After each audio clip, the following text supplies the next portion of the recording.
بسم اللہ الرحمن الرحیم۔ کیسے ہیں آپ سب دوستو؟ امید کرتا ہوں کہ سب خیر و خیریت سے ہوں گے۔ آج آپ کے سامنے جو میں واقعہ بیان کر رہا ہوں وہ ہے مہمان کا رزق۔ کہا جاتا ہے کہ کسی گاؤں میں ایک صاحب کا اپنی بیوی سے جھگڑا ہو گیا۔ ابھی جھگڑا ختم نہیں ہوا کہ اسی اثناء میں ان کے گھر ایک مہمان آ گیا۔ خاوند نے اسے اپنی بیٹھک میں بٹھا دیا اور بیوی سے کہا کہ فلاں رشتہ دار مہمان آیا ہے، اس لیے کھانا بنا لو۔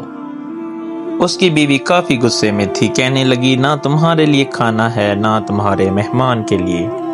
خاوند پریشان ہوا کہ لڑائی تو میری اور تمہاری ہے، اگر رشتہ دار کو اس بات کا پتہ چل گیا تو خواہ خاندان میں بات ہوگی اور خواری الگ سے ہوگی۔ لہٰذا خاموشی سے آ کر مہمان کے پاس چپ چاپ بیٹھ گیا۔ اتنے میں سے خیال آیا کہ چلو بیوی اگر روٹی نہیں پکاتی تو سامنے والے ہمارے ہمسائے بہت اچھے ہیں، میں انہیں ایک مہمان کا کھانا پکانے کے لیے کہہ دیتا ہوں۔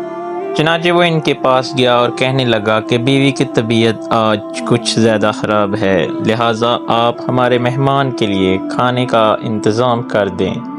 تو انہوں نے کہا ٹھیک ہے۔ وہ مطمئن ہو کر آ کر مہمان کے پاس بیٹھ گیا کہ مہمان کو کم از کم کھانا تو مل جائے گا، جس سے میری عزت بھی بچ جائے گی۔ تھوڑی دیر کے بعد مہمان نے کہا کہ مجھے پانی پلا دو۔ وہ اٹھا اور اندر پانی لینے چلا گیا، کیا دیکھتا ہے کہ اندر اس کی بیوی زار و قطار رو رہی ہے۔ وہ بڑا حیران ہوا اور کہنے لگا کیا بات ہے، اس نے پہلے سے بھی زیادہ رونا شروع کر دیا۔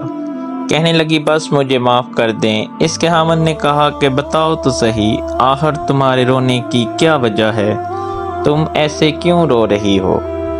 بیوی نے کہا پہلے مجھے معاف کر دیں، پھر میں آپ کو اپنی بات سناؤں گی۔ خیر اس نے کہہ دیا کہ جو لڑائی جھگڑا ہوا ہے میں نے وہ دل سے نکال دیا اور تمہیں معاف کر دیا ہے۔ پھر وہ کہنے لگی جب آپ نے مجھے آ کر کہا کہ مہمان کے لیے کھانا بنا دو تو میں نے کہہ دیا کہ نہ تمہارے لیے کچھ پکا ہے نہ تمہارے مہمان کے لیے، تو آپ چلے گئے، مگر میرے دل میں یہ خیال آیا لڑائی تو میری اور آپ کی ہے، تو اس میں مہمان کا کیا قصور ہے؟ ہمیں اس کے سامنے اپنے جھگڑے کی پول نہیں کھولنا چاہیے۔ لہٰذا میں اٹھ کر کھانا بناتی ہوں۔ جب میں باورچی خانے میں گئی تو میں نے دیکھا کہ جس بوری میں ہمارا آٹا پڑا ہوا ہے ایک سفید لباس شخص اس بوری سے آٹا نکال رہا ہے۔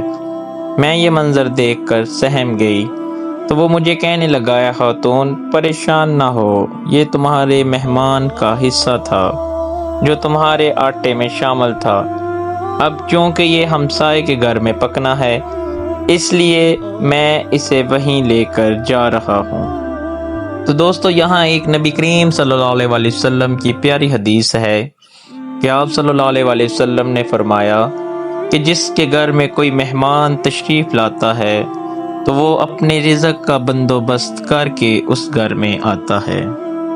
اور اس واقعے سے یہ بھی ثابت ہوتا ہے کہ جب اللہ تعالیٰ کسی کو آپ کے پاس مہمان بنا کر بھیجتا ہے تو اس کے رزق کا پہلے ہی انتظام کر دیتا ہے۔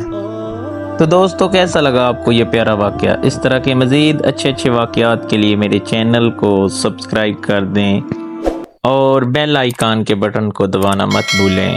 شکریہ۔